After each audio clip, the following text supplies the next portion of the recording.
Get it. No Jumper, coolest podcast in the world. Oh my God, it felt good to say that. We are back in business after 2 long months without a podcast. To the people out there, they they might not even know what happened, because if you only watch the vlogs and stuff, you would have no. If you don't watch the vlogs, you would have no clue. What the fuck? The What room happened? change, the signs on the side. Basically, kids, what happened is that we glowed the fuck up and we got a new store over here on Melrose, 7669 Melrose. It's the awesome shit store on Melrose. And we got a whole new podcast studio set up. And I just want to, before we really even get in, before I even introduce the people that are with me right now, I have a couple of very established cohorts with me. I need to shout out Warren Sokol, who is the guy who basically we got in touch with. He's a BMX guy, and he helped us build this entire studio. He really took the reins and just completely guided me along the way. And I know you're probably thinking, hey, Adam, this podcast sounds way better now. Are you in a professional studio? No, you stupid fucking asshole. I'm in the back of my goddamn BMX shop, but it sounds great because Warren, who runs UnitedMastering.com, it's spelled just exactly the way it sounds, UnitedMastering.com. He is your guy. If you want to get, he mostly focuses on the music side of things. If you want to record, if you're a rapper. Can he master my mixtape? He can master anything. He can master a fart, bro. He can make a fart sound like a Celine Dion album. Did he do the padding on the table? He did. He cut the padding himself. He did it all. So, and that's the other thing too, is that if you're a person out there who wants to start a podcast, if you want to, if you have any kind of recording project, if you want to build a studio in your closet, anything like that, I'm not exactly sure if he would want to do that, but feel free to get in touch. His @ on Instagram is Warren Sokol, WarrenSokol, and he's a great guy and has become quite a friend of the podcast here by helping us out so much. So I just have to shout out Warren and UnitedMastering.com. Now that we have that out of the way, and by the way, now we do 80 more ads, and that's it. Yeah, and we're going to do another 18 minutes of ads. No, by the way, I feel like a real DJ because this new mic sounds so much better. Yeah. It's tight. But anyway, to my left, I have my the usual suspect, the usual co-host, Robesman. Hello.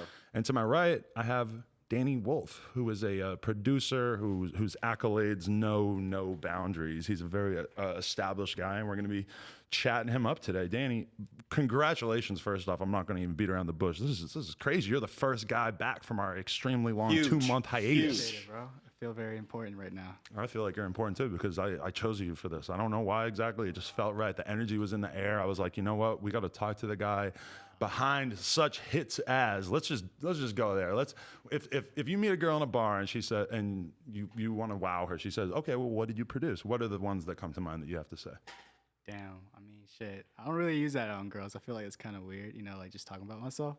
But I don't know, Water, Ugly Guy. Water by Ugly Guy. That's the biggest one you think in terms of views or plays or something? In terms of bitches or like? In terms of bitches? Okay, yeah, there you go. Ugly Guy. Trust me, Danny. I don't know, girls like that more. Okay. So the McConan shout outs and being involved with that from the beginning, that was a big part of it. That's a big accolade as well. Yeah, that's how I've been describing you actually. Is people are like, who's that? I'm like, Ugly God Water and a lot of the early McConan stuff in particular, and more recently Six Dogs, which to me might be what gets you a Grammy. I'm going to be totally honest with you. He like lives down the street from me. It's actually really crazy. So where do you live and where does Six Dogs live? Are we supposed to make him part of your narrative of like who you are as a person? Six Dogs is a big part of it. He will be. Like, it's going to escalate to something crazy, but you're a huge believer in him. Of course, hell yeah. Okay. Every artist that I work with is like I'm very early in their career, like early stages and shit. So, right. Six Dogs, he's like 17. Yeah. 17-year-old white kid? Yeah, very lit. How old are you? I'm 20. Okay. Oh my God, you're a child too. But how long have you been? I guess we got to get this out of the way. So where are you from and how did you start making beats or even being interested in this hip hop shit at all? Well, originally I'm from Mexico City. So like came to Atlanta when I was like 10, 11 years old. I did the whole Mexican thing too. Like I'm like a straight up immigrant, like crossing the border, the whole 9 yards, everything. Like we're just. Wait, you crossed the border? So you're telling me you're an illegal? I'm like a dead ass. No, I'm not. I was at a point like that. That's what made me want to produce, so I could stop being illegal. So you had to sneak across. Hell yeah, I did the whole everything, the running across, all that. Extra Wait a minute. So with your parents at what age? I mean, now I'm legal, of course, like the government. Yeah. So you're saying you were about 10? Yeah, I was like 10 years old with my brothers, my 2 older brothers. What was your life like in Mexico prior to this? Shit, bro, just ratchet shit. It's Mexico. It's not really a lot going on. so- What city or what area? Mexico City. Oh, really? District Okay. Federal, yeah. Mexico City is pretty fun. Shout out Mexico City. But All is, right, is all right, hold Mexico? on. It's not fun from your perspective. Your parents wanted to escape. Shit, yeah. It's just a lot of trouble for like raising kids there. Okay. So your parents saved up some money and we're like, we're getting the fuck out of here. We gotta. Yeah, and the thing is that my mom, like, she was gonna move to Atlanta or whatever, and my mom had like a store, and there was like this big hurricane coming, and like we were just gonna pack up the store and like open it up in Atlanta, and the fucking hurricane just like took everything. Like she had to start from scratch in Atlanta, so she was like, we lost it all, but you know we gained it all back in Atlanta. But yeah, What was the actual crossing? Yeah, like? that's what I want to know about. bro, dead ass. Like a lot of people don't You in know a the trunk or something? Bro, dead ass. I'm about to tell you the story here. This is we're intense. about to get into the Political real details. quick. Yeah, I knew this So would be a jump good in. one. This is Exclusive no good. interview. All right. Basically, like when people cross the border, like a lot of people don't know that like being an immigrant is very like a big struggle here. Like having no identity. So you start off like, I guess like nowadays you like meet somebody that's gonna get you across. It's like a plug basically, you know, and you like cross the border or whatever. Like it was like crazy. Like you had Well, to, they have like, who guys who their whole job is like, to help but you back get then over it wasn't it. as hard. Like when I came to America, it wasn't that hard. Like all you had to do was like speak English, and they're like, "Cool, come on in." Right. Like, but now it's like way worse. Like it's way more heavy armed. They got like drones and shit. I don't know Oh, what they're yeah. doing now. Jesus. But back then it wasn't as tough because of like I believe since like 9/11 they got really tough on immigration and stuff. Right. So like me and my brothers, we were just like, shit, let's just do it. So we crossed the border. We get to like So you basically crossed like legally almost, like, in a car, in a black car, yeah. Like, and they just like looked in the car and yeah, they were like, "Are you American?" And we're like, "Yes." Oh, And then so they were that's the like, easiest way to sneak in because But- you always think about that when you cross the border and they don't give you a hard time. You're thinking like, man, I could be doing all kinds of shit right now, and they would have no idea. Hell yeah, but now they got like, they like went down on security or whatever. Right. But when we were doing it with me and my brothers when I was little, like it wasn't that hard. But was it multiple crossings, or you just no, it came was just over one. You just and stayed? crossed to America, and you better figure that shit out. And so we crossed the border, and we go to like the person that helped us out, his house, and then like my mom had paid to like for us. Like it's like a whole crazy like some crazy shady shit that goes on. I didn't even know about it till like I grew up, but you know. My mom basically just looked out, got it. She arrived to America first. She had a visa or whatever, Right. and her shit expired. Like she risked everything just for me to like have a future and all that. So like, Was your dad not in the picture? no, I don't know my dad. Like at that point, like when you're crossing and like trying to get to the other side, you're like that's your least worries. Yeah. You're trying to like make it there safe. So we get there, get to Arkansas, and like we meet this guy, and like he like lets us stay at his house or whatever, like some weird shit. And then like finally my mom pays for us to like travel to Atlanta. We stay with my brother's dads because me and my brothers have different dads. So we stay with their dad, and then he's like, "Nah, y'all gotta go with your mom." Blah blah blah. You know that whole family bullshit. Right. And then we get there, and shit, we just start from scratch, bro. Honestly, in Atlanta, not knowing a language, I learned English. So in, what age were you when you get to Atlanta for the first time?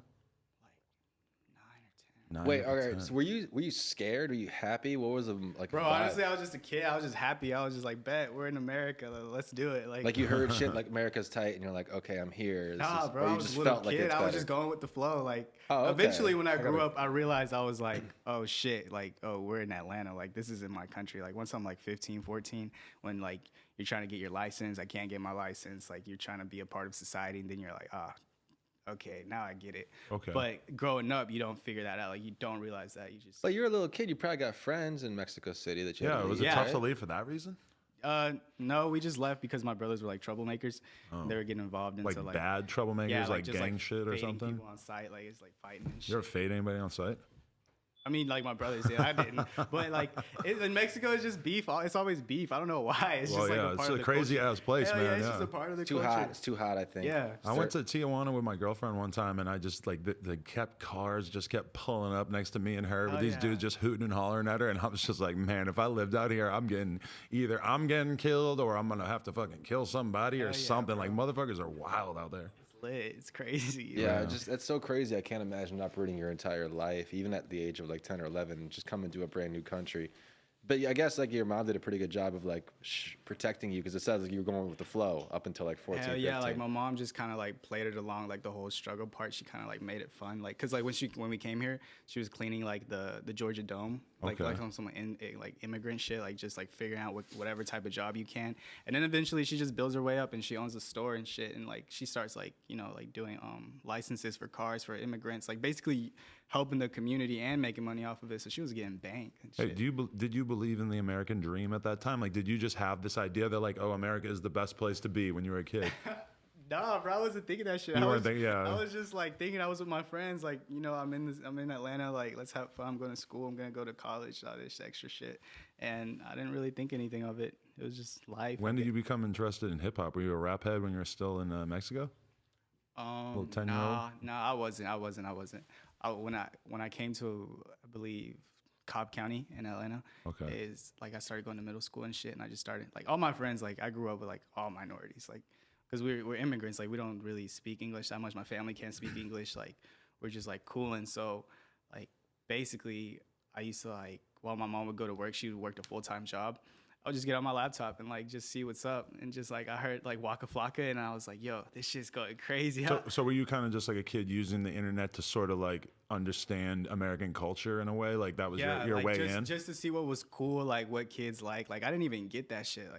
Like our Mexican culture is so different from American culture. Like we're Right. just more like your parents kind of raise you like, oh, you got to get a business, you got to do this. Like they're more focused on like your future than you going to school and shit. Like my mom even told me, she was like, you don't have to go to college. Your cousin, your uncles didn't go to college, like, and they own businesses and shit. You don't need that Right. shit. So I was like 12 years old, like selling gold to Hispanics, like flipping phones on Craigslist. Like Yeah. I had like the first Like iPhone. in Mexico, it's like it's okay for yeah. you to just be a hustler because they Yeah, understand like, 'cause that that shit's gonna pay off when you grow in up. America they have this fake ass dream of like the idea of like social mobility. Like you're gonna go to Harvard and then you're gonna make $200,000 a year and you're gonna go from being poor to being upper middle class. And it's the hardest fucking thing in the world that nobody pulls off, but they have that in their head. In America, it's like shameful, the idea of like, oh, you're gonna go learn to be a carpenter and then you're gonna be a carpenter for the rest of your life. Even though, like, I mean, what the fuck is wrong with that? The world needs Mexican dream carpenters. makes more sense. Yeah, Just exactly. like go yeah. work. And Yeah, then, and then that's why I like that whole Donald Trump shit. Like when I see that shit, I'm just like, bro, I'm just working. Like I'm Right. not worried about like what you're doing, what this person's doing. Like we're just trying to survive, bro. Because I got it kind of easy because like thankfully because of Obama, he allowed like kids that came here early, gave us a work permit, allowed her to be here legally. I could get my So license. through him, that's how you became Obama's legal. Obama's like a legend. I respect Huge Obama. shout out Wow. Obama. Because I Oh, couldn't big even I shouts to couldn't even be Obama. able to like travel to LA or whatever because you gotta have a license. Right. So like I can't even get a permit. Like I can't do shit, So bro. you had to go through this whole process Hell at like yeah. what age to become Bro, I was legal and like stuff? 14, 16. Like I applied when I was 14, got accepted when I was 16 into the program. It's called the Dreamers Act. That's awesome. And I believe like a lot of kids in Los Angeles are on that too. Probably, yeah. Hell yeah. So like I was just happy as shit, bro. I like cried and shit because like you don't have a identity. Like, Right. You're basically like That's so weird, You're yeah. basically nobody. Like you don't exist in the system. And because, well, you know, like at that time in your life, you know that if you get arrested for fucking stealing Hell a yeah, it's Snickers scary bar, as that you're fuck, bro. fucked, It's right? Scary as fuck, bro. Like my mom driving or some shit. Like us going to the grocery store. Like we'd get profiled like at Target or some shit just because we were speaking Spanish. Like the cops would follow us into the store, like hover around us. Did you learn English real quickly? Because you sound very natural now. Hell yeah, I picked up English in like 3 months. Oh, really? It was a very quick process? Yeah, I was like in like school and shit. Okay, so then you're using the internet. You mentioned Waka Flocka. Was he like your entry point? Like you just fell in love with his shit? Because there was a time period that I'm guessing is the time period you're talking about where Waka was everything. If Hell you yeah, he liked was, like blowing street up in rap, Atlanta yeah. and shit. Like my homie, like all of my homies that were playing sports and shit. Like I used to play football and stuff. So they used to be like, "Yo, bro, have you heard of this rapper named Waka Flocka?" And I was like, "What the fuck is that?" He's like, "Just Google him when you get home." And I was It's hard like, to remember how weird that name Well, sounded yeah, at it the was time, so right? weird. I was like, "What the fuck is that?" And then I go on the internet, I Google that shit, and I heard "Hard in the Paint," and I was like, "Damn." was that like 2000? That was like 2012, 2011. But how long did it take for you to make the connection between like, oh, like the star of the show here isn't just Waka, it's Lex Luger making when these I heard beats? That tag, I forgot what tag he had. I just remember it saying Lex Luger No, something. it's that N-word, Lex Luger, right? Yeah, It's so- that nice so- guy Lex Luger. No, I don't even think it was that one. I believe it was like It was way before Hard in the Did you Paint. have another one? Is that him? Bro, I forget what it was like this crazy ass tag he had. But yeah, I just Googled him and then I found like him making some beats. It was like Lex Luger makes a beat in 10 minutes or some shit. Okay. I feel like that inspired like a lot of producers. There's a lot of videos with titles like that that have like Hell millions of yeah. views, right? Yeah. Yeah, so I'm like, I have school the next day. And my bro here, David, I go to high school. I went to high school with him when we were freshmen. And like, my mom had already like kind of to distract me, not be a trouble kid. She made me play piano and like drums and Oh, shit. okay. So she just basically was like, you're gonna be playing instruments or whatever. So I had already had like a musical like side of me, like starting to develop growing up. And shit, I was just like, I can do this shit. Like I just heard him make a beat and I thought it was the coolest thing But ever. did you Like, have any friends that were into music? Any friends that were trying to rap? Nothing. nah, hell no. It was just like, You just existed in like a vacuum. yeah, because I was about already this. like hustling, selling gold and shit. So my Selling mind, gold where you're out there with a Like, pan wait, how'd you sifting get the through it? gold? bro, like I don't know, like when you're a kid and your parent just kind of tells you like make a business. Like she would make me sit down and like write shit down, like force me to be creative to like. Like ideas of things you could Yeah, just sell like or what could you do? Like what does the community have? Like what do you see that people do? Like this and that. So I was like, well shit, Hispanics were gold. And I was like, let me just buy some couple chains off people, like mow some lawns and like take people's trash out. I was some mowing mon- lawns heavy. Hell yeah, Yep. saved some money. And I just bought like this gold chain off this guy and like flipped it, like sold it to another person. And then eventually I just got so much gold that I took it to like those gold dealers that like Yeah. buy gold off of you. And I got like a fat check. I was Really? Like, I was like 13. I So made, you like, never considered selling dope or anything? That's like the typical hustle the kids get into, right? Nah, my mom's like a single mom, so like I didn't want to give her enough trouble already. Right. So I was just like, damn, how could I finesse? Because I mean, obviously selling drugs is easy as fuck, like to come up off. But I was just like, nah, like that shit, I can't even do that when I grow up. Like Yeah. I was thinking more like when I grow up, I'm gonna have to own a business or some sort of legal business. If not, I'm getting deported. I type love that shit. your mom. That's such like a fascinating peek into the like mind state of like people who are lower class. Like her sitting him down and making him make a list of potential businesses. Because I can't think of anything that might be like a more useful exercise for getting a kid into that mentality yeah. than that kind of thing. Like sit like that. That would be good for anybody. Sit down and write a list. Doesn't matter how much money you can make from each one, but think about 20 see, different ways that you could make money, vlogging, and then just meditate on that podcasting. vlog. Yeah, see, okay, I found a couple, right? Yeah. There was this dude in New York City who would sift the sidewalks for gold because there's gold particles. Oh like, yeah, I heard everywhere. about Really? that with the bucket and like yeah, I saw that too. That's crazy. Hell yeah. That's what I thought you were doing at first. I seen a guy who had a YouTube channel of him just going around on the beach and just looking for like metal in the beach, and he made You can come vlogs up off about that it and too. shit. I almost thought about You've doing never that. seen that's like a classic thing, like the guys. Oh in no, the no, I've Texas seen it, but he footage. makes he has a vlogging channel about it, so Actually, he's you know what? chronicling his journey every day. Subscribe. Subscribe exactly. I did not subscribe, and therefore I'll never be able to find it. But I thought it was pretty impressive. I'm like, damn, there really is something for everybody out there. So your mom's like a huge influence in your life. Hell yeah. Shout out to my mom because she just basically the business aspect that she taught me, I just applied to music. Yeah. And it just made that shit easy as What fuck. kind of music does she listen to? Christian music. She's Really? like, she's like really, really religious and shit. Like my mom was like super religious. She would like baptize my toys and shit. Like she was like dumb religious. So that kind of forced me like kind of rebelling against religion to listen to hip hop. Like if she caught me like listen, like she'd be riding the car. I would just like sneak my headphones in and like listen to music in the backseat. Good She'd be one. like, "What are you doing? Like what the fuck is that devil music?" And I was like, "Mom, like it's chill." She but- like specifically. I remember my dad like coming into my room and hearing a Tupac lyric that had like "bitch, fuck, shit," like yeah. every word all together, and that was just Armageddon for my CD collection. Like took that shit away. It took me like 6 months to find it in a closet somewhere. But you know. here's what's gonna happen when you buy her a Range Rover. She'll be like, you know what, Lil Pump. Oh yeah, isn't now that she's bad." like, oh, I'm going on this trip. Can I get some money? But I'm like, yeah, like, of course. But growing up, hell no, that was not the way. Like she even sent me to this church and like had a meeting with the pastor. Like, oh, you were listening to Hip 107.9 Atlanta. Oh really? So, Yeah, like they were going like full on, and I was just like, man. so what were the early days of you as a producer like though? Like when did you start to feel like you had some success? Also, Well, I just here's- realized here's that the weird light. question, Look is at that light. It's just poised against the wall. I kinda Somehow like nobody that. thought about No, this I too tried- much. I think I kind of like it. Is that the right way to do it? Okay. I thought we were gonna point it at us. How's it but look? It looks good? Fuck it. Here's the question: is like if you have no rapping friends and you were influenced by producers and you want to make beats and stuff, then like everyone wants to know. Everybody out here wants to know like how do I get started? Like how do I get that first link to get that second link, or what? How does it even happen? You How know? to get the first placement? I don't know. I mean, like getting started is for a lot of people the hardest part, and I think for people who actually have gotten started, the answer is just get started. But everyone's curious as to everyone's like origin in that first thing. Honestly, bro, a lot of people like depend. Get in there a little bit more. Oh, my bad.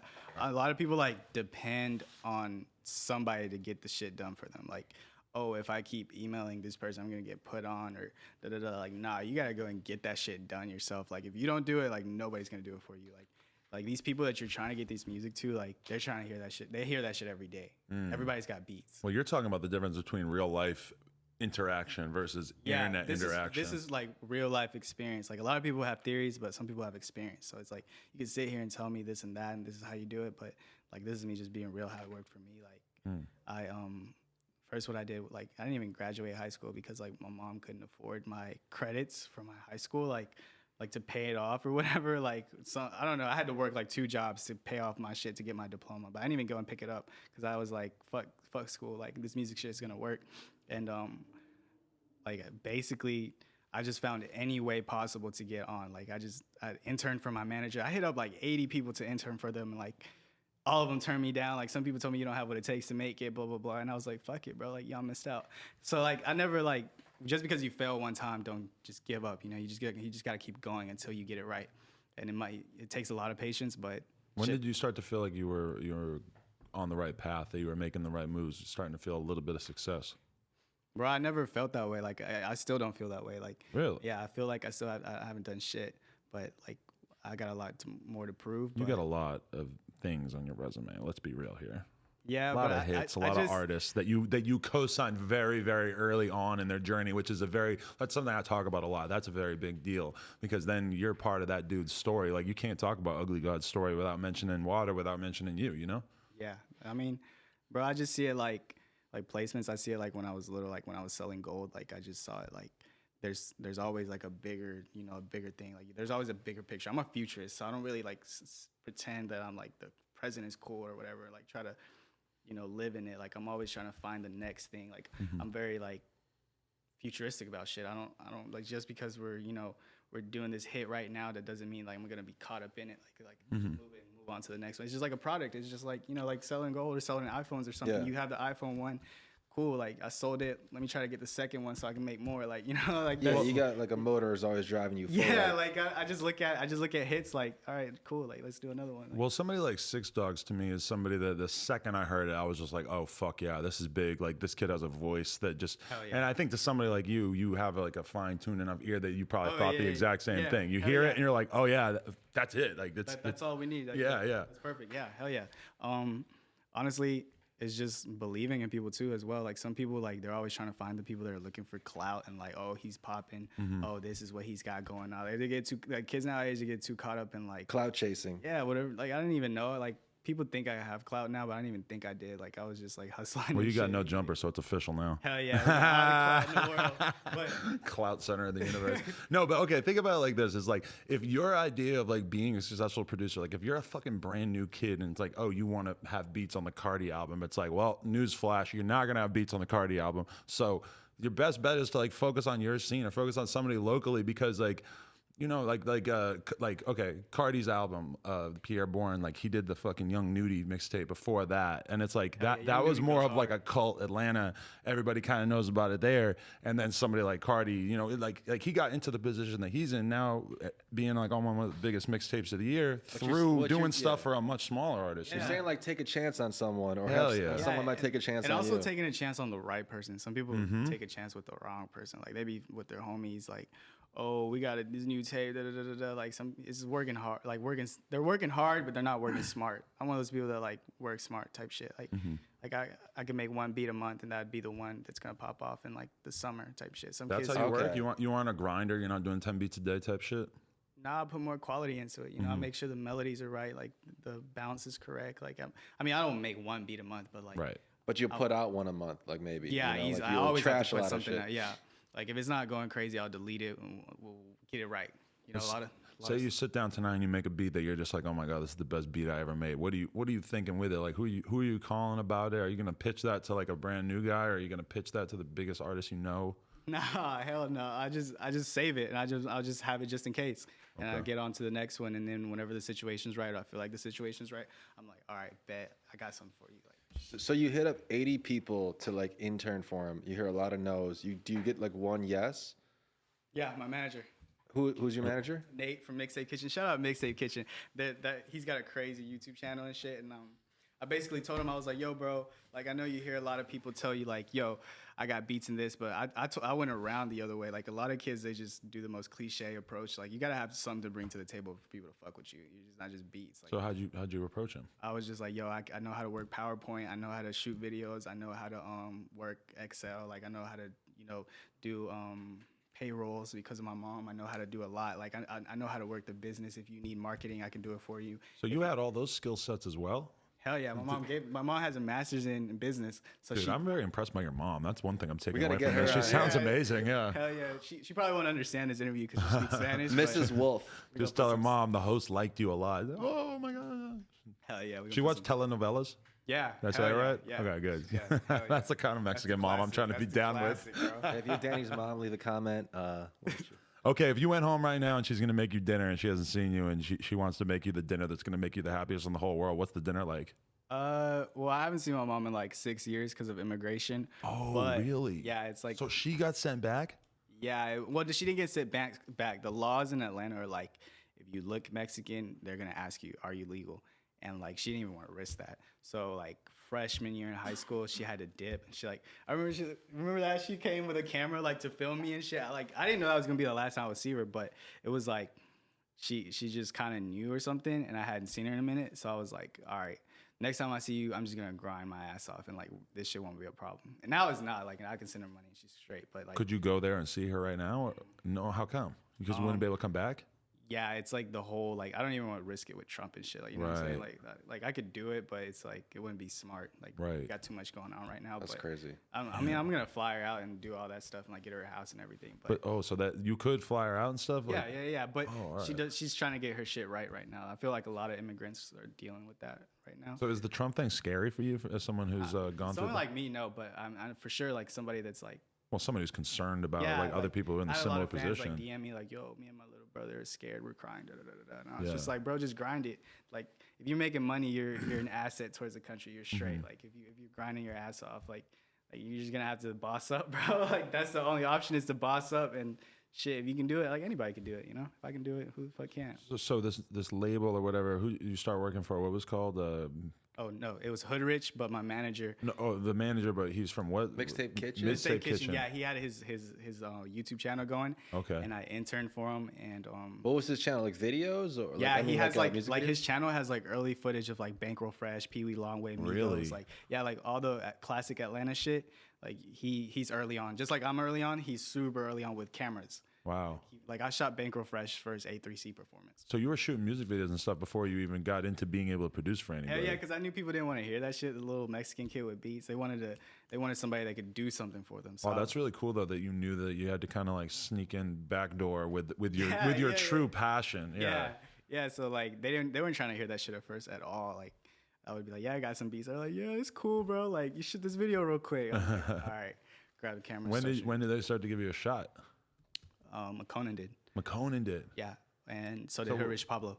Oh, really? Okay. So when does the Hood Rich connection come in? Is that before McConan Well, or? my manager was with Hood Rich, with the founder Okay. of Hood Rich. So they're like they hang out every day or whatever. So he's basically a part of it too. Right. It's like family. So I started interning and then he would just put me in with Hood Rich with Pee Wee Longway shooting this, editing videos for behind the scenes for Young Thug, and like my video catalog is actually pretty wild. So at this point, is your mind blown by like? Do you understand? Like, damn, I'm around Pee Wee Longway. I'm around Young Thug. This is insane.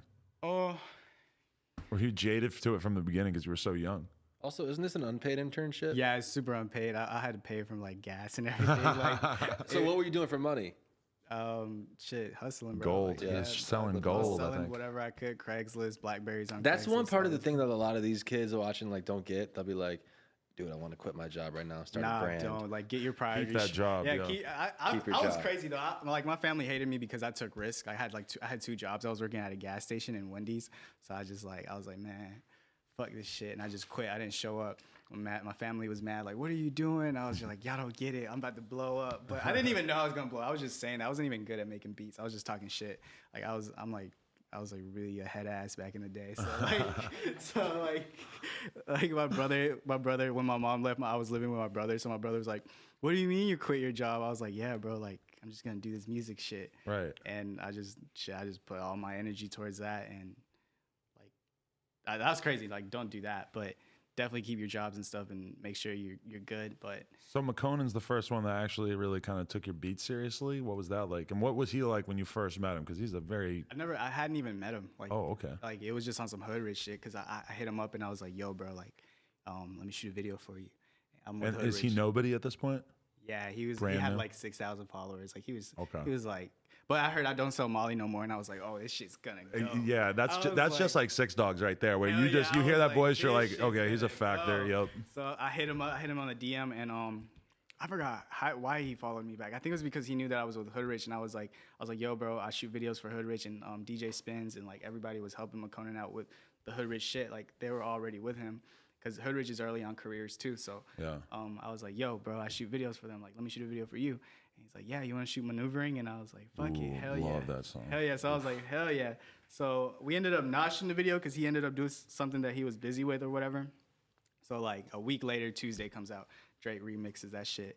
Boom. I don't hear from him for like 6-7 months or whatever. And I DM him and I was like, yo, bro, I make beats too. What's your email? And then And it worked. This shit worked. And Wow. he sent me the email, and I was like, man, like this is the only thing I got going on. So I'm just gonna load this email up 5 times a day. Like I blew up his email like hell every day. Do you suggest that, or do you think that that can be annoying to a lot of dudes like him? No, don't do that. Now I knew that was terrible, but at the same Yeah. time, I knew that he was blowing up, so like nobody else was sending him shit. Like your timing has to be right too. Like you can't just like. be a And you had that face pre-existing, like you were gonna do something together, so you did actually have some kind of thing, and he did send you his email address. It wasn't like you just it found it wasn't and like started on blowing some him like, up. oh, he's just trying to get some clout type shit. It was like we were already cool. Yeah, Type it's a shit. big difference. That's there. knowing what like timing wise is so important too, and also think about it like hit somebody up. Like you need to try to think about like when are they gonna have like enough time to maybe, because I'm getting emails about beats and shit in the middle of Coachella, and I'm like, bro, I have like mushrooms and cocaine in my fucking brain right now. I'm not thinking about no fucking producer. Like you can't send me beats like that. Think about what time you're doing it. I'm on tour. It's like I'm on tour. I ain't listening to You gotta shit. You know. work that shit out. Like you gotta perfect your timing. If your timing is bad, like you're not gonna go anywhere anytime soon. Like that shit's gonna. There's no longevity in that. Like if you have terrible timing, like you got to make sure your business is straight. And then like the talent really doesn't even matter sometimes. Like the beats that I was sending him were like cool or whatever, but it's like how you carry yourself as a person. Like if you're, if you're not too like, oh bro, let's work, bro. Oh, you didn't reply to my text, big homie. Though it's like that. Oh, that's such a big one. It's like, oh, bro, I thought you fucked with me. Question mark. Oh yeah, and you will become the butt of the joke so fucking fast with those That's like motherfuckers me sitting around like, texting my ex-girlfriend. yeah. Me being around like Young Thug and shit, and like all these people that were starting off as popping, I would see them clown people like that. Oh, So hell yeah, yeah. So I kind of learned like you gotta be kind of chill about. And this it's weird too because it's like you might be like a nerdy little white kid producer, but then you're around all these street guys and you gotta at least try to Hell fit yeah. in. You gotta try Hell to yeah, you like, can't be- because they got codes of behavior of how motherfuckers are supposed to act. And you could say one thing that you think is funny or you think is cute, and they will just be like, nope, he's that kid who said that thing one time. He's a fucking dork. Yeah, That's me. Roseman would I would totally probably be that kind of guy if I got into this shit 10 years before I did. I'm glad that I had some time to mature a little bit. Get some more face tats. Get some more face stats. That goes a long way too, my friend. So then you like change. Are you sending the same beat over and over? Are you like changing this email subject? Nah. You're changing the header. Yeah, I would like, just switching make it sure up. like the subject's kind of cool. Like don't be on some like rap on this shit exclamation point. Like none of that weird shit. I was just loading him up. Sometimes it's not too much thought into it. Just making sure it's cool. But then eventually, Yeah, eventually he like hops on Drink More Water freestyle. does he hit you back though? Yeah, he texted me. He was like, he like tweeted it. Yeah, I just hopped on your shit, and I was like, oh fuck, like it's time. Like the moment has come. It's crazy because all this shit is freestyle pretty much too. So for him, it's like a beat is just something to spaz on. Like there's not a lot of McConan songs that sound like they were written, I don't think. Yeah, and while that was happening, there was this rapper that I had met. His name was I freaking forget his name, but he was with Pablo, and I saw Pablo come in, and I was like, yo, this guy's lit. Like, there's something about this guy. So I was just cool. I was like I could just kind of tell who kind of has the star qualities and shit. And I was just like, Pablo's very tall. yeah, hell yeah, It's a big part of it too, I think. yeah. And I was just like, I saw him in Pause. yeah, I was gonna say that's. That's weird. Yeah, I'm sus. But yeah, so he just tells me like load up a beat, and I load it up. Boom, we make this song called J Money. It goes on his first mixtape.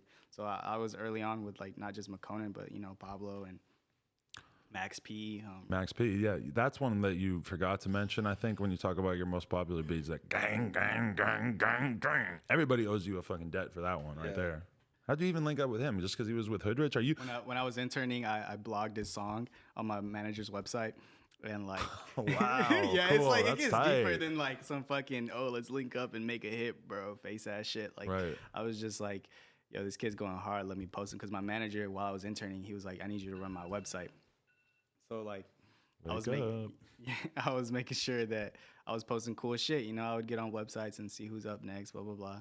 And I just posted Max, and then Max saw it, and he was like, "Yo, it's fucking Hoodrich."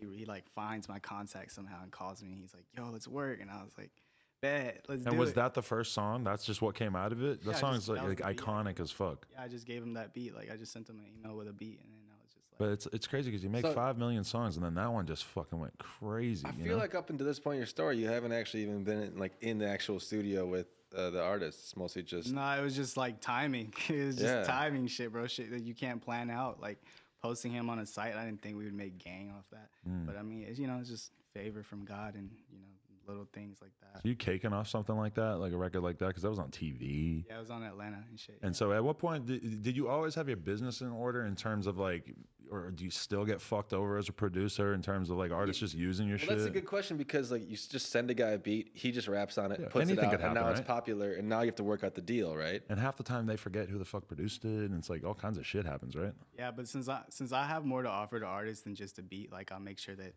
like, I do the artwork for it. We do the DJ hosting for it. Really? Yeah, I don't just like send beats. I make sure I get the sessions for the artists. I go and pick them up, go take them to the studio. Like I do all like just how I was interning. Like I do a lot of behind the scenes shit for the artists, so I have a lot to offer for them. So they're not gonna forget me like that. They're gonna respect my work. Like yo, like if like you do something for me or I do something for you, and I keep doing you all these favors, you're not gonna be like, oh, I'm gonna fuck them over. Well, that's really interesting though, like thinking of it as like as a producer, also like controlling other elements of it, because like a lot of like high-end producers kind of do take on that role in the sense where they almost are like in charge of promoting it in a way, and Yeah. like them being involved with it is branding in a Yeah, way. yeah, you got to make sure your branding's right, your business is right, like the talent shit. Like, honestly, like nobody really cares about the talent shit nowadays. It's mostly like who knows who's cool and like he's branding himself right. Like that's what they're really caring about. Like, like they're not really caring about the quality of the music and like, oh, is this composed right? They just like it if it's shit's lit. All right, let's promote it. It's not really like how kids think nowadays. I think it's like, this sounds like a pop hit record and this is gonna make you rich type shit. No, you just gotta be yourself, like do whatever you feel like doing and making it work. I think that's what a lot of people miss out on with rap these days, is that it's so much more about the personality and about the person who's delivering the vocal performance more than, I mean, like having a good voice, having a pleasing voice is like required, but then the personality thing is so fucking big, and kids don't get that. If that's. I guess like, do you mind talking more about the business side of it? Like, I mean, because you're not getting it up I'm not front. about to give all the sauce out. You don't but have to. yeah, But I yeah. understand like you're Some not getting sauce. an upfront Yeah. production fee. Like you're not getting an upfront production fee, but like probably. No, like when I gave Max Gang, I wasn't like, give me 100 for the beat. A lot of kids think you have to do that too. They'll fuck it up. Like they'll be like, oh, yo, give me a beat. They'll be like, give me at least 25, bro. Like fuck with me. Like like you're gonna have to like be like, giving a lot of free shit. And you for can a make long- thousands on the back end though. Yeah, like you don't have to just look at the bigger picture. Don't live in the present. That's all I'm saying. That's like, good advice. That's yeah, kind like of what I was just talking like about. make sure that if you really believe in him and you know that he sounds fire on the track, then like, all right, bet. Like eventually you're gonna get paid for it. Yeah, as a producer, you should definitely just be trying to put yourself in that situation making with sure- as many yeah, people yeah, as like, possible, and you're fuck the saying- money, because that's just gonna kind of fuck it Money's up in just the a part beginning. of it. Yeah. It comes with it. It follows up. Once you've proven that you're so valuable that you need to be paid, then it's like, Yeah. like just get yourself in there any way possible. Like even Exactly. with me in the podcast, like I didn't read ads on this. I still don't read ads on this and stuff. But it's like I'm just sowing the seeds for the day when I start reading fucking 8 minutes of I ads. haven't, I haven't been paid to be here. Yes, you have. I've given you $20 for the gas money many times, I think. Oh, wait, no, I tried, but you always say no. I never Yeah, accept he's like, that. no. Do you have a publishing deal? No, but I have offers. Like I don't really care. Like Get that right price now. way, Yeah, like, way up. Like a lot of kids, they just sign whatever it everything. is, Yeah, yeah. oh, let's do this. No, I'm just chilling. I'm just being me. What producers do you look at and you're like, he's doing it right from like a branding perspective, from like a making himself part of the narrative of the artist type thing? My homie, Ronnie J. Okay, yep, sitting right here. Tell me a little bit about him.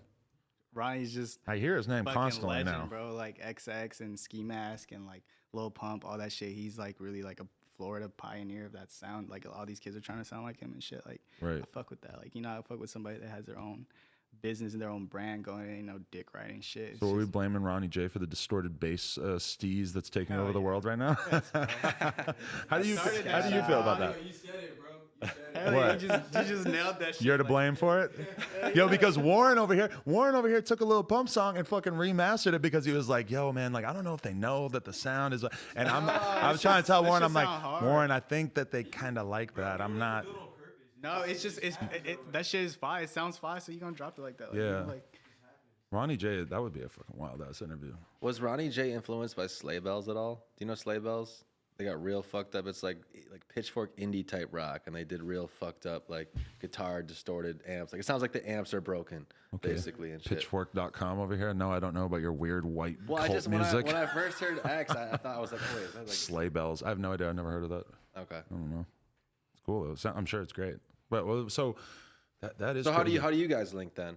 through my homie DJ Carnage. Oh, shout out to DJ Carnage. That's the guy right there. That's the fucking man with Yeah. the plan. He's if you want to look at Started like with big 100 names who bricks. really give a fuck about like finding like I think I showed him Six Dogs like as soon as I fucking went to his house. That's who I heard about Six Dogs. Oh, through. okay, yeah. And that was what was really funny is because Ned had told me about it. Ned is like the underground king of LA, and Ned told me told my friend Brandon about Six Dogs. I told me 2 days later. I'm showing it to Carnage. All of a sudden, it's like, and now I'm noticing that he did $1 million off Fago Dreams on SoundCloud in like in, like, 2 a month. weeks or something. Yeah, like that's fast as fuck. That's like that shows because that first song Flossin', that was kind of like, oh, this is the song, and then I think I realized at a certain point like no, he's got way more songs that are gonna be just as big or. You know, like even with somebody like Pump, like Pump's biggest songs are usually his most recent songs, which is like happens with a lot of people. I think these days, it's just kind of It's just crazy. not a lot of people, but people. So who then, are how'd really you link coming with up. Carnage though? He just reached out to me. Like out of all the songs I was making, he just emailed me and he was like, "Yo, are you Mexican? I'm a huge fan." And I was like, "Yeah, bro." And then we just became homies. You're like of Mexicans? Yeah, he just sent me the email. I was like, "Are you Mexican? I'm a huge fan." And I was like, "Yeah, hit me." And he was in Atlanta that day, and shit, we just linked up. And then I met Ronnie, and then me and Ronnie just became homies. You guys like actually met face to face? Yeah, like we had a session. We were working on shit. Oh, and, nice. Yeah, so me and Ronnie were just shit. We were like, "Yo, bro, we both lit. Let's just make some hits together." And then we just stuck ever since. then. Who's next up that we don't know about, or that I don't know about, or that maybe the viewers don't know about? Like artists or producers? Artists usually, probably producers as well, maybe. Viewers know about everybody. Do they? Well, yeah, that's true. That's what people don't know is that even when X The comments were X for Yeah, like, when Triple X had like 15,000 followers, the comments were all interview X, which is crazy because it's like I get points for like interviewing X early, but it's like I was reading those comments for fucking 4 months before I got the interview. you were of like, kids how do I telling pronounce me. this? Yeah, I'm still thinking that. There's like a video on YouTube with 1 million views called like how to pronounce it. XXX Tentacion. That's Tentacion. pretty. I think that was good. That was pretty nice. You did it. See? I said temptation because I'm a fucking white boy and I don't give a shit. I said, I just don't think that it should be that long. I'm not trying to say that many syllables. I will call, but it just sucks for me to call him X because I already got an X. I already got Xavier Wolf. I ain't really trying to have another X. But I think it's almost kind of shifted over. It's like, all right, he's X, and then Zay. Oh, okay. Okay, we'll go with that. Totally unrelated. This has nothing to do with you, Danny. That's his brother. That's his brother, Xavier. Oh. I didn't think of it like that. It's spelled differently, you fucking dickhead. Joking around. I'm trying. You know what else he produced? He produced 6 Rings for Smoke Perp. No, I didn't. No, you didn't. posted Fuck. it. You posted it. Yeah, I just hosted it like with the Oh. Hood Rich tags and shit. Okay, like, so hosting, you host a lot of songs that you didn't produce. Is that kind of a thing? I mean, the artists reach out to me and they're like, "Yo, bro, can you host this song for me?" And I said, "Yeah, of course." And what does hosting mean? Just SoundCloud? Throwing the Hood Rich tags on it, like Okay. slowing the song down, like making that shit like kind of like, I don't know, like for a club or something. What, you sort of like engineer it just to like have a little bit Nah. different flavor? Nah, you just throw in the Hood Rich tags and make that shit sound lit. Like, you know, Okay. it's a regular empty track, and it's, I mean, not empty, but it's just him and the vocals, and then you just kind of like throw in gunshots and like money counters and like, like Hood Rich. So you do all that? You're the guy who knows how to do all that? Hell yeah, I know how to do all that. I got all the tags. When you sign to oh. Hoodrich, they send you a folder, a zip Yeah, file. they gave Can me you all the host this tags. podcast? Hell yeah, I can Oh do it. my god! Hood Rich, like Yeah, all that, yeah. all that lit shit, bro. Yeah. Actually, you know what? cool. Someone out there, please cut this up right now and do what he was gonna do. I would We'll let you appreciate that focus on so the big much. shit, but someone in the comments, I want to see this. Tweet us the. Bro. So okay, but there's Hood there's so many more artists I could ask you about. Like Yachty is somebody you've done quite a bit of work with. Rich the Kid, like Yeah, Rich just did some shit like that last night too. you were in the studio with Rich the Kid last No, night. I just saw that shit. I just sent him a whole bunch of beats, and he like texted me like, "Yo, load me up or whatever." Load me up, nice. And I'll just see it on his Instagram or Twitter. He'll just drop it or some shit. So do you care about being in the studio with these guys a lot? Is that like the objective? Is to like really The work with them objective like is that? to make a hard ass beat, Right. and then it don't matter how we do it. You don't think that like the as long as email, it gets to him. the emailing of the files doesn't hurt anything? You don't like you're not trying to like vibe with them in the studio. Does it really Oh matter? yeah, of course. But I mean, if he's in LA and I'm in Atlanta and he's in New York or some shit, or somebody's in New York, I'm not gonna like fly out there and Right. I'm just gonna make sure that he has a nice little pack in his. You were talking about like melodies though. Like, I mean, you mean like the beat melodies, or are you talking about like, do you do hooks too? Like write hooks for guys? Write or- songs? Yeah. Do you help on that side? No, but I do like plug people in, like make the play happen. Like if he's good at making hooks and he's good at that, then I just like That's combine- the value yeah, right there, Yeah, dude. I just put the same people in the studio. Like when me and Pablo and Yachty and McConan did the track, like I knew Pablo, he was in the next room. Yachty and McConan were working on something, and then I was just like, yo, like let's y'all just need to work, like come in here and like work or some shit. And like I was already cool with Pablo because he already knew me because my manager manages him.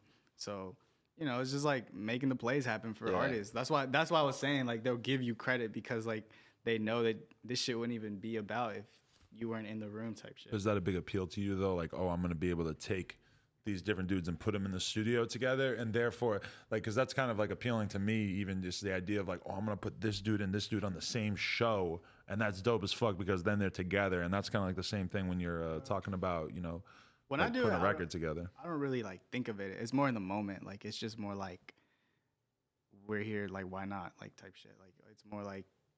Or if it, I don't really look at it like, oh, this is gonna go big and I'm gonna have my name on it. Like I just look at it as if they make some hard ass shit, then that's just me doing my job. Like, Do you get fucked up, what do you mean, like get drunk and high? drunk and drugs and Hell weed yeah. and stuff? You do all this? Yeah, Okay. of course. Because a lot of these guys are talking about being in the studio. Like Hood Rich Pablo Juan, you want to know something? His is the only interview ever in the history of No Jumper to get demonetized because he smoked so much weed. Is the only reason why, I'm guessing. He's a prolific drug user. Well, when we work, he's really not. He's just. Really? I mean, yeah, no, he's not. He's like he likes to do it, but he's not like a drug addict. Like, I'm not saying he's an addict. He might No, just yeah, be choosing to he's- do it. I'm just saying when he was in the studio, he was telling me he was like on all kinds of shit and he smoked so much weed. I was like, man, I can't believe this guy's holding it together. This is Yeah, it's pretty impressive like how he holds it together. But like, no, I mean, he just takes it. Like he just smokes a blunt and goes in there and type shit. I mean, I don't. Do you have a girlfriend? Yeah, I do. Okay. I was gonna ask about like the groupies or anything like that. Yeah, I do. No, Was she yeah. a fan originally, or how'd you Nah, guys meet? she knew me before I got my first placement. oh, so you've been doing this for a while. Yeah, yeah. So you know, How'd she feel about you being in the studio late at night with a bunch of fucking scandalous women and stuff like that? She ask any questions? nah, she's. I mean, shit. I mean, she just knows what's up. Like my shit's lit. So it's a part of the job. Is what we signed. It's what I signed up for. So you just live with it. Loyalty gang. Yeah. Shout out to that. Is that- Monogamous gang. If anything, it sounds like he's saying like, yeah, I might get some top once in a while, but it's all good. She ain't got to say shit about that. Yeah, I'm hanging out with Hood Rich Pablo Juan. His homegirl gave me top. Well, you know, not his homegirl, but you know, some girl that like followed him there or something. I don't know. Hood Rich top. No, like I don't know, bro. Like with bitches and shit, I don't really care about that right now. I'm trying to like, you know, Hold on to that. yeah. It's important. I'm trying to focus before we get all into like the sidetrack and shit. Like a lot of people like start getting some shit going, and then all of a sudden they're like doing this, doing that, and it has nothing to do with music, and it's just like, bruh, we ain't shit yet. You know? Right. Like, Stay focused. Well, it's good that you don't feel like you don't have that whole thing where you feel like, oh, I can just be comfortable, I can just be complacent. nah, Because as soon as you become comfortable, you get replaceable. So like that's what's like the big goal though for somebody like you? Because I feel like the big goal is to, like, if you look at like Metro and 21 when they did that tape last year, it's like that's got to be like the ultimate goal for producers, to link up with the new #1 dude or one of the hottest dudes and do the whole project, and he's a part of it from beginning to end. Everybody knows. It's like, is that kind of like in your mind like the ideal scenario to do a whole project with somebody, or do you like just giving out beats here and there and shit? Nah, I mean, we just make so much music that we're like, yo, let's make a tape. Like, we've already been around each other. Like, me and Pablo are doing this Hood Wolf shit. Hood and, Wolf. Yeah, and it's hard as fuck, but all those songs are from us just being in different sessions together. Like, sometimes we won't even finish the song. We'll just finish it up later, like a year later, or we'll, like, I don't know. That's not really the objective. But, I mean, eventually, if you make some hard shit, then why not? Like, let's just do a tape. That could be your Savage Mode moment right there, though, because don't you feel like Pablo has been dope as fuck for a while now, but he still hasn't had like the project that everybody was like, okay, that's it, in the same way that like Savage Mode was. I feel very confident about Hood Wolf. Like, I'll play it to you later. But yeah, it's got like because obviously I have a little bit more experience now, so I know what the kids are gonna like, what's gonna hit, what we could drop at the club, like what he could perform with, and all that extra shit. So yeah, for sure. Do you ever want to go on tour and like be the tour DJ? Ooh. Yeah, of course. Yeah. Have you done that much in the past? No, I just was more focused on making sure that they have good shit to perform with that I'm producing, and then worry about that because I'm not a DJ. But yeah, I could do that, of course. Like Hood Rich is mostly DJ, so like DJ Spins and my homie Dirty Cusso, all the DJs in there. Yeah. They like show me how to DJ. It's kind of crazy though, because I feel like if you're on tour DJing, you are not going to be productive as like a producer making beats, because there's just so much time like just doing a million different fucking things. It would be tough to do both. Yeah, that too. So it's like, I mean, if I do it, I'll figure it out.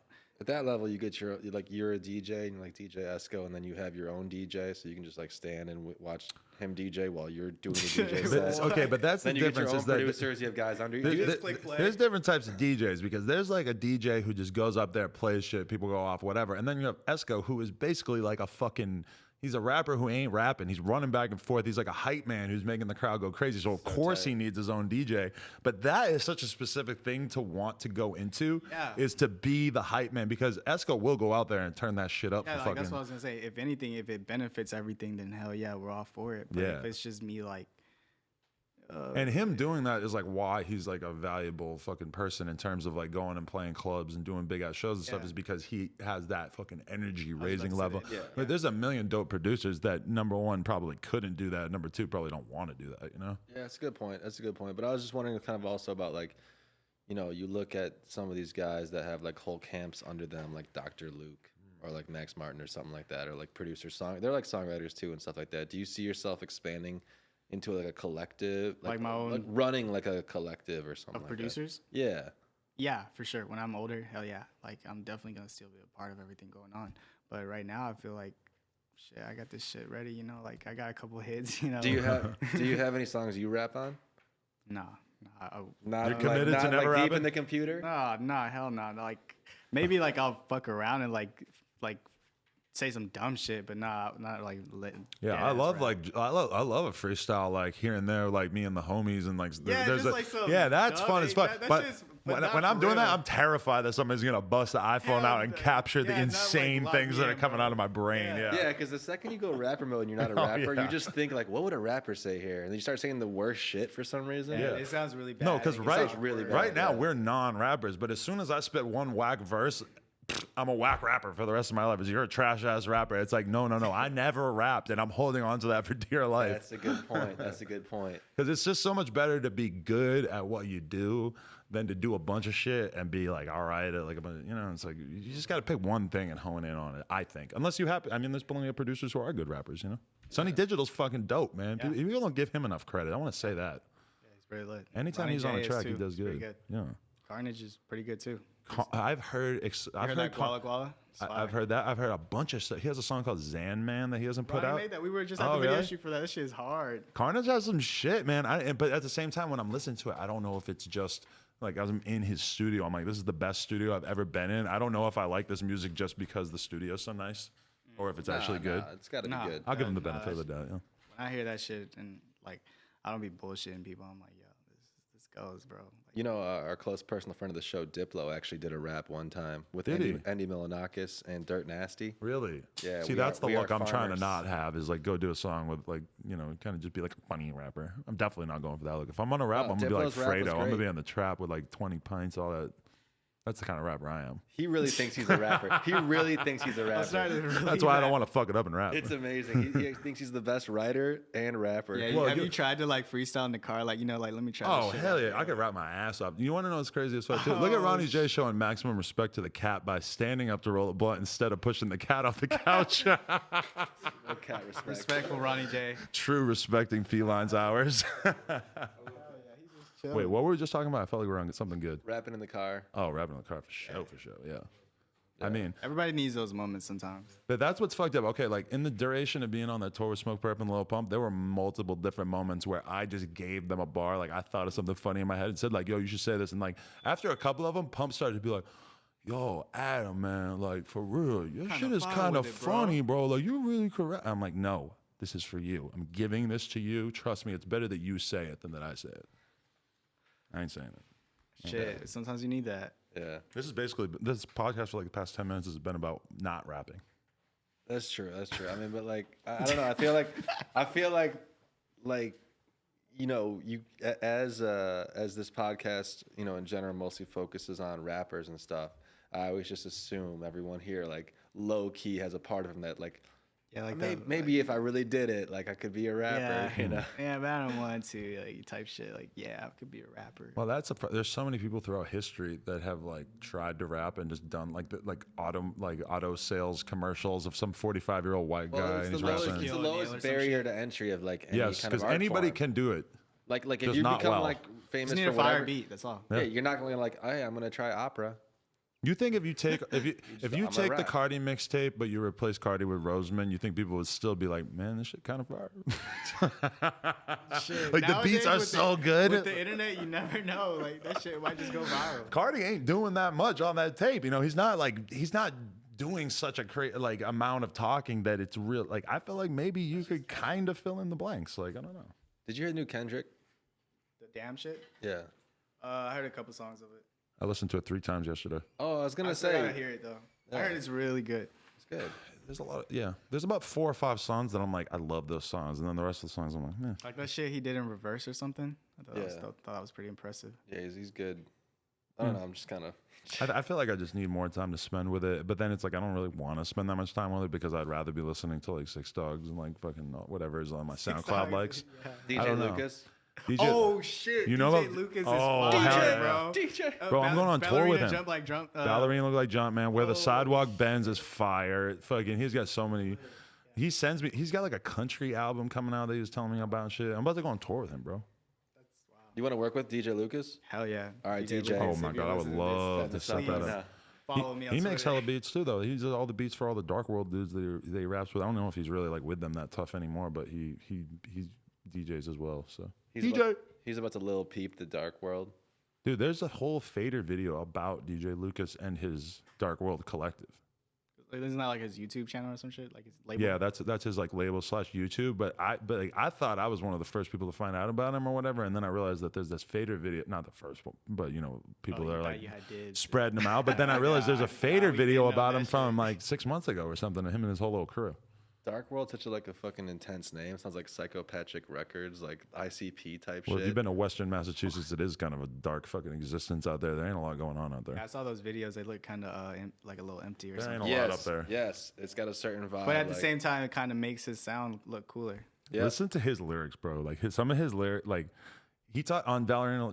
He's like, Look shout out Jumpman. to both of my Shout out parents. to They have both a of my great parents. They marriage. got a beautiful marriage, and hell no, I ain't embarrassed. That's the shit that you cherish. And I'm just like, this motherfucker just showed love to a happy family union, like on this song, and I it sounded respect hard as that. hell. Hell yeah. He's tight. Well, my parents are still together, so I'm very proud of it. I just want to throw that out there. Yeah, Shout out to mom and dad. Yeah. that's a great achievement. It's nice if you got it. Don't be ashamed if your parents are together. I mean, obviously, we all know that most people, like by the time they're in their 20s or 30s, their parents aren't together anymore. But if you got it, like, That's Good. That's where my confidence comes Yeah, from. established relationships. what do you want to talk about for like the next 2.5 minutes, just so that we can make sure that people know that this podcast is one solid hour of Hood Rich. Certified. Oh shit, man. You want to do shout outs? In a minute, but I don't know. I guess just Hood Wolf. Yeah, shout out to Hood Wolf. Me and Pablo shit's going crazy. I already know I'm gonna be banging that shit so fucking hard because I'm gonna play it to you once we finish up. Shit's lit. I'm so ready. We And can I put it got on shit the with speakers Uzi over coming. I got Really? shit with Migos. Some shit with fuck. I can't even talk about that yet. Shit. Who was it? Migos. Oh, Rich the Kid. Who else, bro? Who else I be working with? Hold on, let me redo that. Can we edit that? No. Can we re-edit that? No, you just Can have to throw in the name and additionally. I can't remember. Migos, Uzi, Rich the Kid, Migos, Uzi, Rich the Kid. Future, There's so many more Kendrick, people. Adele. Adele, Bieber, Nah, not Joe that. Bros, Jonas Lil Bum. Brothers. None of that crazy shit. Like I wish. Shit. Celine Dion though, that would be fire. That white cat over there, man. That white cat's about to hop on that Cardi mixtape too and put out all his own versions of each song. We'll see how that goes.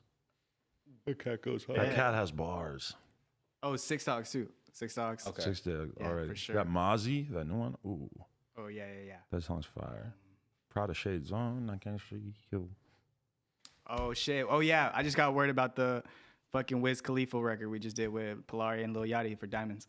Oh wow, Wow. really? That's what I was forgetting. I was like, damn, I know I'm forgetting Wow, some shit. Pol- Uncle Larry. Hell yeah, Polari's Damn. Polari. I work with Polari too. See, that's why, bro. I was like, damn, can we edit that? Because No. it'd be so many people like that, Dude, I Lar- don't want to. I don't want Yeah, to. you're Like, gonna offend some people. Wiz but is just doing tweet some it later. underground looks right now too, because he got a song with Peep and Juicy J together too. Black and yellow, black and yellow, black and yellow. Probably not black that. They and came out yellow. like 7 years ago. Who do you want to thank? Like who you got to show love to in the game before we wrap this up? thank God first. Border Patrol. Yeah. Yeah, shout out fuck Border ICE. Patrol. Yep. They get my ass back in 09 or some shit. I don't know. Are you American? Yep. All right. Let's Get on in here. Come on in. Yeah. Thank Hood Rich, my manager, Rip, Nate, DJ Scream, DJ Spins, my bro. Yeah, that's pretty much it, bro. I don't know. Your mom. Yeah, my mom, of course. Your mom, who I have a dude. huge amount of respect for after this interview. Oh yeah, she's gonna watch. I'm gonna send this shit to her.